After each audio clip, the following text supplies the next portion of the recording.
You people should know your place." The words sliced through the opulent air like a whip. Camilla Hart froze, the silver tray in her hands trembling ever so slightly. Crystal flutes rattled against porcelain plates as she steadied her grip, her knuckles turning white. Across the sun-drenched dining room, Veronica Astor, late 50s, sharp bobbed hair, expensive pearl earrings, stood with a glass of Chardonnay poised like a weapon. She wasn't speaking to the caterers or the servers. She was speaking to Camilla, the black woman in the crisp maid's uniform, the one now frozen under the gaze of 30 dinner guests. Whispers snaked through the room. A few turned away awkwardly. Others simply watched, fascinated. Camilla raised her chin slightly. "I beg your pardon, ma'am," she said, voice cool but respectful. Veronica's lip curled. "You heard me." Her tone dropped to a hiss. "I've hosted enough of these events to know when someone's getting too comfortable. Stick to serving, dear. Don't mingle with my guests." The tray felt heavier by the second. Camilla's pulse throbbed in her ears. She caught sight of the other house staff, maids, valets, servers, heads lowered, shoulders tense. No one dared meet her gaze, because they knew. They'd seen it before. But tonight, something inside Camilla refused to bow. 2 hours earlier, Camilla had walked through the grand wrought iron gates of the Astor estate, shoulders squared. She had taken the job for one reason only, to gather information. Information that would finally expose the truth about Veronica's dirty dealings.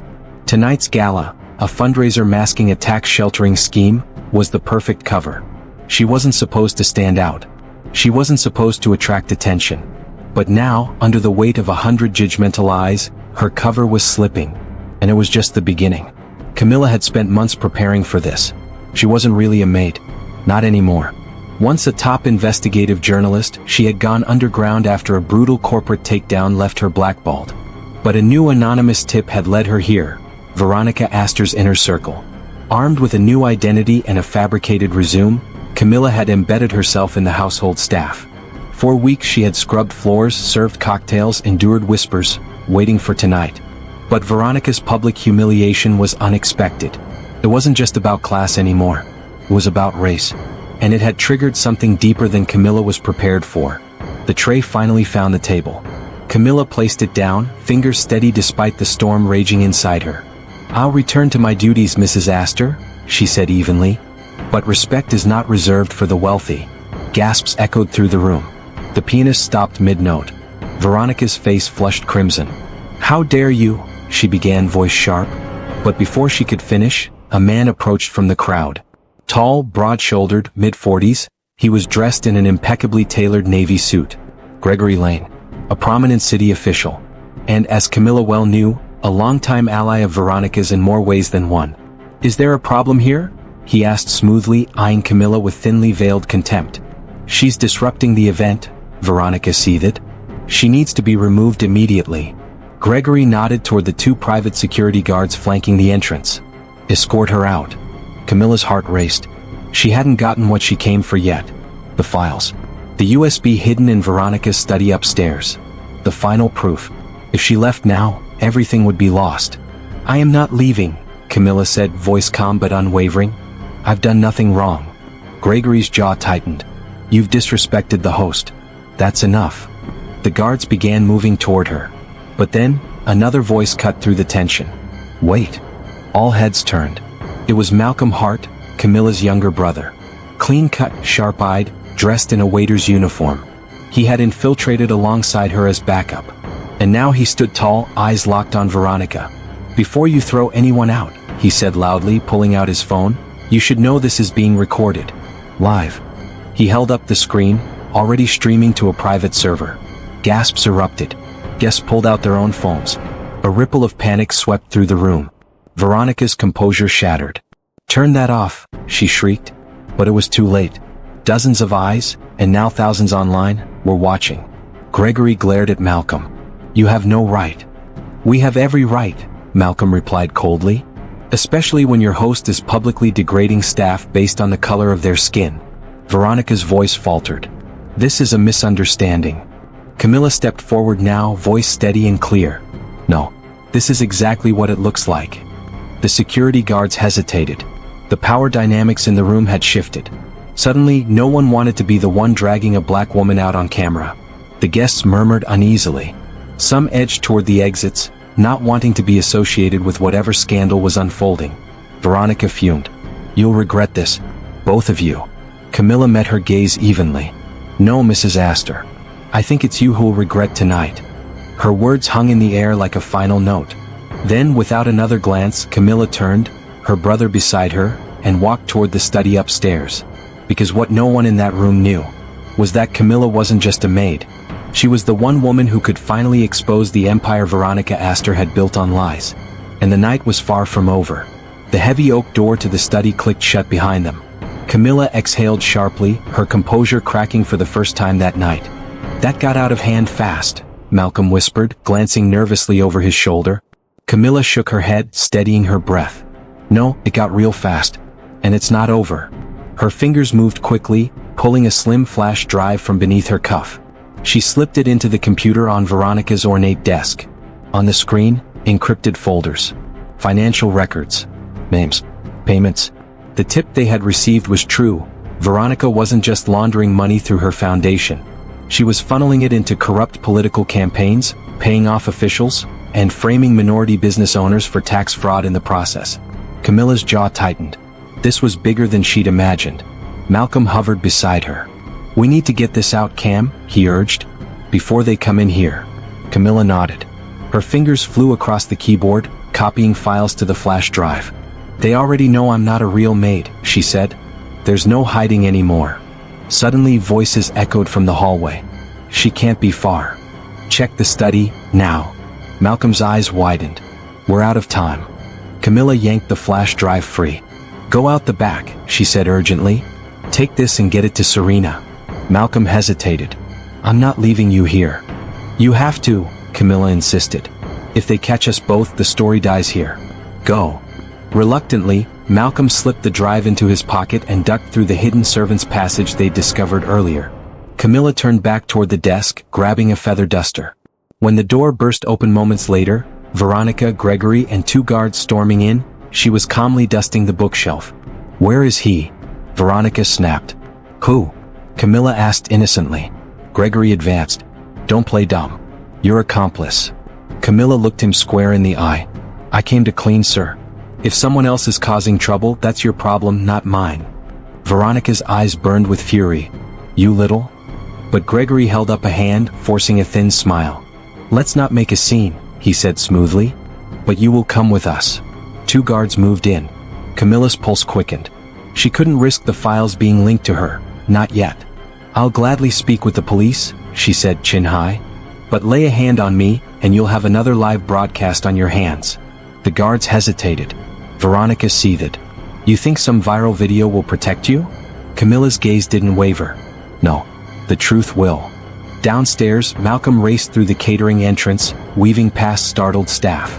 Outside, Serena, a trusted reporter from Camilla's former newsroom, waited near an unmarked van. "You got it?" she asked breathlessly. Malcolm handed her the flash drive. "Cam's still inside. They're on to her." Serena's eyes widened. "We need to get this aired. Now." She passed the drive to her tech crew already setting up equipment in the van. Malcolm hesitated, glancing back at the looming mansion. "I can't leave her." Serena grabbed his arm. "If she told you to run, trust her. We expose them first, then we get her out." Reluctantly, Malcolm nodded, his fists clenched. Back inside, Camilla sat composed in the grand sitting room, guards flanking her. Gregory paced in front of her, voice low and venomous. "You've been snooping where you don't belong." Camilla smiled faintly. "You think I came here to serve champagne?" Gregory's jaw twitched. "You've made a very dangerous enemy tonight." "Good," Camilla replied coldly. "Then I know I'm doing something right." Veronica glared at her. "You'll regret crossing me." Camilla leaned forward, voice calm but steel-edged. "I've spent my life exposing people like you, Mrs. Astor. You built your empire on other people's backs, on their silence. But not tonight." Suddenly, shouts echoed from outside. "Hey, what's going on?" "Check the news right now." A staff member rushed in, phone in hand. "Mrs. Astor, there's a live feed. They're broadcasting everything." Veronica snatched the phone. On the screen, Serena's breaking news segment, footage from the drive already playing. Financial documents. Illicit payments. The full scope of the corruption, broadcast for the world to see. Veronica's face drained of color. No, this can't be happening. Gregory turned, face like stone. Shut it down. Now.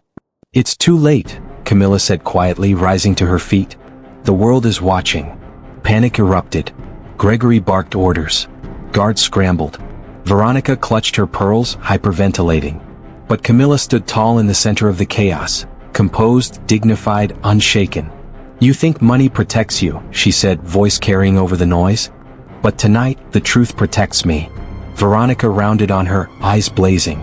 You'll be arrested for this. Mark my words. Camilla met her gaze evenly. Then call the police. I'll happily tell them everything, on camera. Just then, sirens wailed outside. Blue and red lights flashed through the tall windows. Police flooded the estate. An officer strode into the room. We received multiple reports of illegal activities here tonight. Who's in charge? Gregory stepped forward, stammering.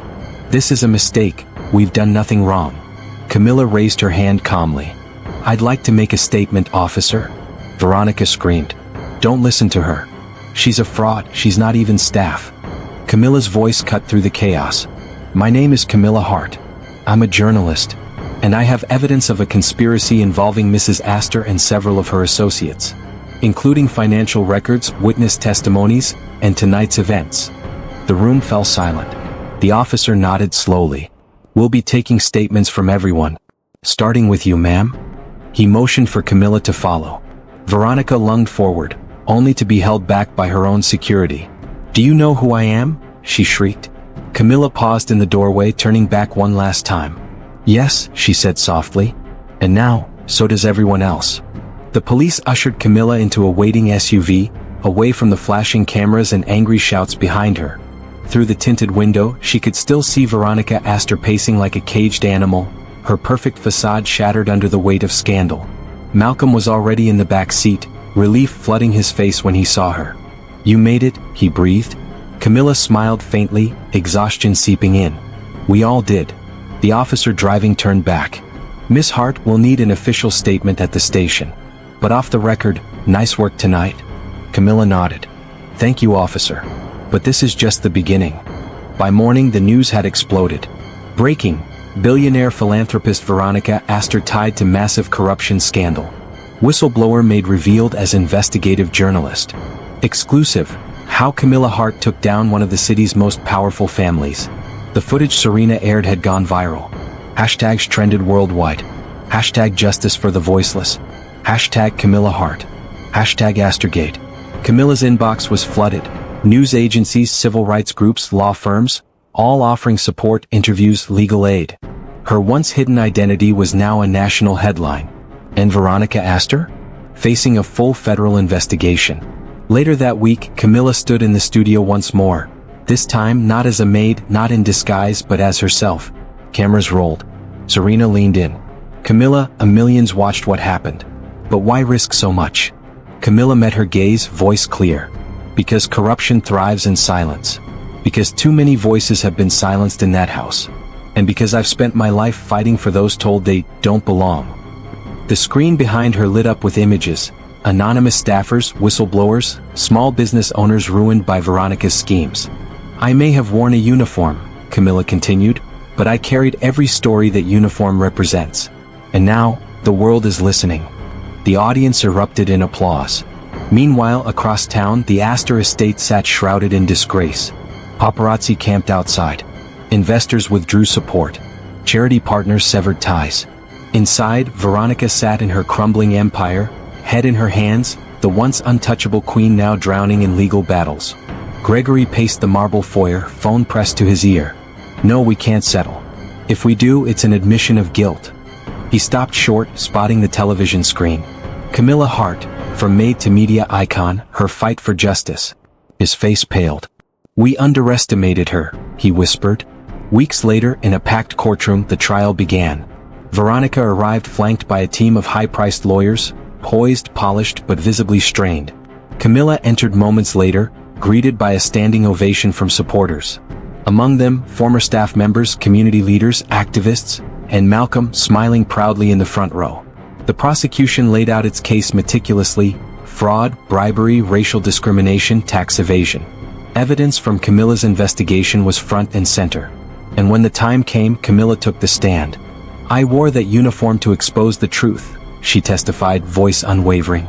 "But what I saw was worse than I imagined. Fear, manipulation, lives destroyed, and all hidden behind charity galas and press releases." Veronica's lawyer objected, "Speculation." But the judge overruled it. Camilla continued, "I was told I didn't belong, treated like less than human. But the real crime was thinking I wouldn't fight back." The courtroom hung on her every word. When she stepped down, the crowd erupted again. After a grueling trial, the verdict came. Guilty. Veronica Astor, once a pillar of society, was sentenced to 15 years in federal prison. Gregory faced additional charges. Several corrupt officials were indicted, and former staff members filed a class-action lawsuit, empowered by Camilla's courage. Justice had finally arrived. Outside the courthouse, reporters swarmed. "Camilla, any final words?" She faced the cameras, voice calm but powerful. "This was never just about me," she said.